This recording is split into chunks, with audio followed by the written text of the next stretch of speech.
L'intégrité et l'honnêteté, ça ne s'apprend pas à l'école. Ça ne s'apprend pas à l'école. Aucune école de finance, aucune école d'économie, aucune école de sciences politiques, aucune école de droit peut apprendre l'honnêteté et l'intégrité. La seule institution qui peut enseigner l'honnêteté a des ressources pour enseigner l'honnêteté et l'intégrité, c'est l'Église. Donc aujourd'hui, Dieu est en train de donner la place à l'Église, mais l'Église doit être conséquente d'elle-même. Il doit comprendre sa vraie nature. Qu'est-ce qu'elle est au fait? Pourquoi? Parce que quand vous parlez aujourd'hui en RDC, on parle de changement de mentalité. Nous risquons de tomber dans les pièges de vocabulaire, dans les pièges de l'hypocrisie. Donc quand souvent on parle de changement de mentalité, on parle de changement de mentalité pour les autres. En tout cas. On ne parle pas de changement de mentalité pour soi-même. Donc cela veut dire, les changements, on peut demander les changements aux autres parce qu'on a changé soi-même.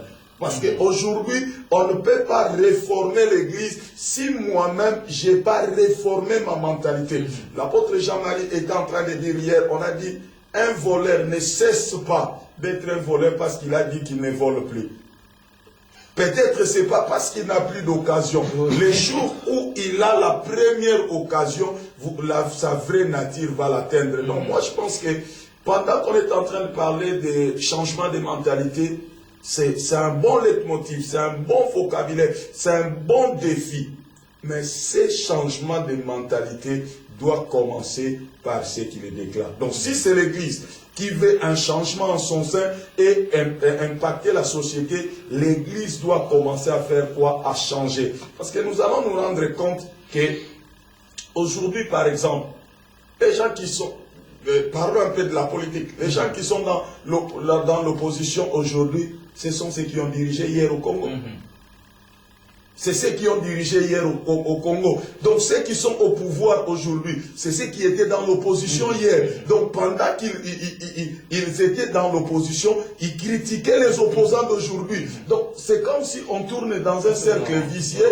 Pendant qu'on est dans l'opposition, on fait des beaux discours. Le but c'est quoi? De bonnes intentions. Le pouvoir par le pouvoir. Donc le problème c'est que je vais avoir des pouvoirs. Donc on doit dépasser les niveaux de discours, comprendre pourquoi on reçoit le pouvoir, c'est pour rendre le monde tout autour de lui meilleur. Parce qu'aujourd'hui, avec la mentalité, par exemple, de l'évangile de la prospérité, ce serait très dangereux de donner à un pasteur le Congo à diriger.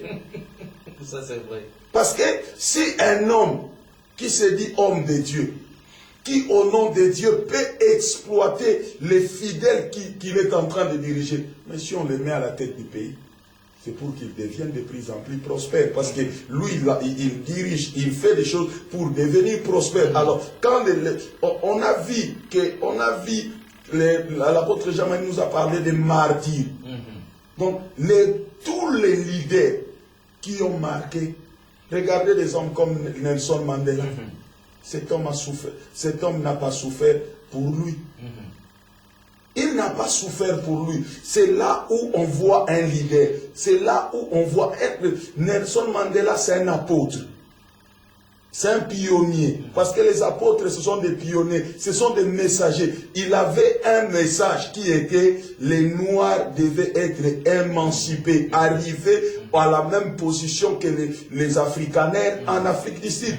On voit que cet homme avait une vision, que cet homme avait vu quelque chose. Donc, il ne s'est pas bâti pour lui. Il ne s'est pas bâti pour lui, mais il s'est bâti pour les masses. Ça, c'est le problème. Allons un peu au-delà des discours. L'Église, les hommes politiques, nous disons des bonnes choses, nous disons des bonnes phrases, nous disons des bons vocabulaires. Mais le problème est que, est-ce qu'on est capable d'aller dans la mise en pratique? C'est ce qui est important. Et c'est notre problématique, mesdames et messieurs, parce que, excusez-nous, ceux qui nous avaient précédés, qui disaient qu'il faut voyager des fois pour découvrir certaines choses, ils avaient raison. Parce que quand on est arrivé chez les autres, on a constaté qu'eux, ils ne parlent pas beaucoup. Mais ils travaillent beaucoup.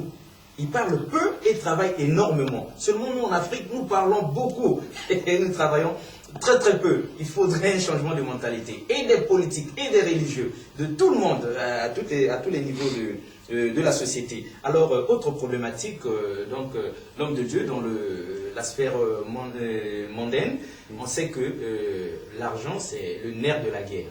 Donc, il n'y a rien sans argent. Et la problématique, c'est glisse aussi dans l'église, où l'argent occupe une place de choix, à telle enseigne que ça crée des problèmes. Alors, quelle considération vis-à-vis de l'argent, vous qui parlez de la réforme de l'église, quelle place faites-vous à l'argent? Parce que aujourd'hui, c'est un esclave, 2 jours plus tard, ça devient votre maître.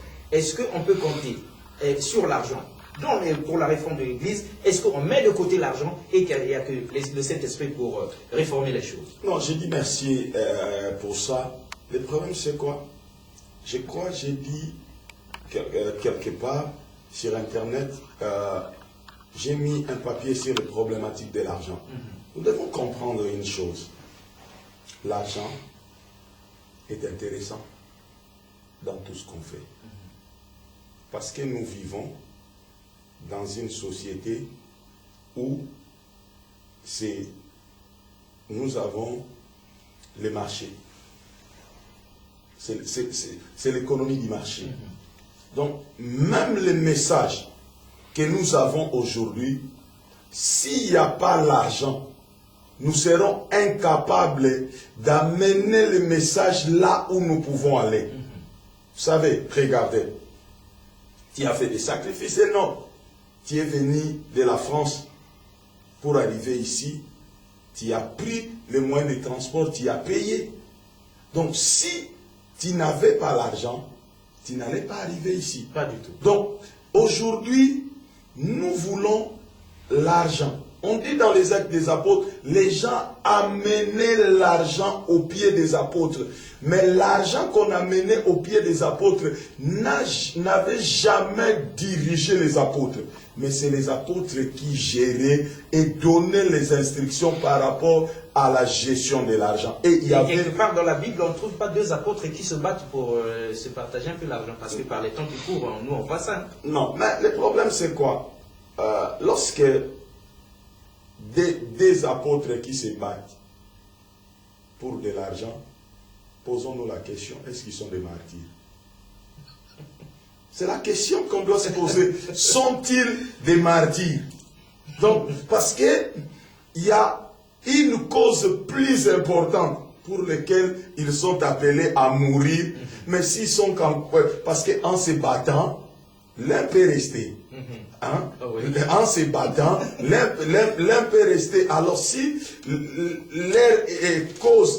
si la cause de leur martyr devient de l'argent, ils n'ont rien compris. Ils n'ont rien compris, mes bien-aimés. Pourquoi? Parce que l'argent, c'est Dieu qui le donne. Dieu dit, l'or et l'argent est à moi. J'ai partagé avec un de mes frères, un homme de Dieu, Thierry Diadia, on a partagé beaucoup de choses sur l'argent. Je lui disais, Dieu ne peut pas me donner des millions si j'en ai pas besoin.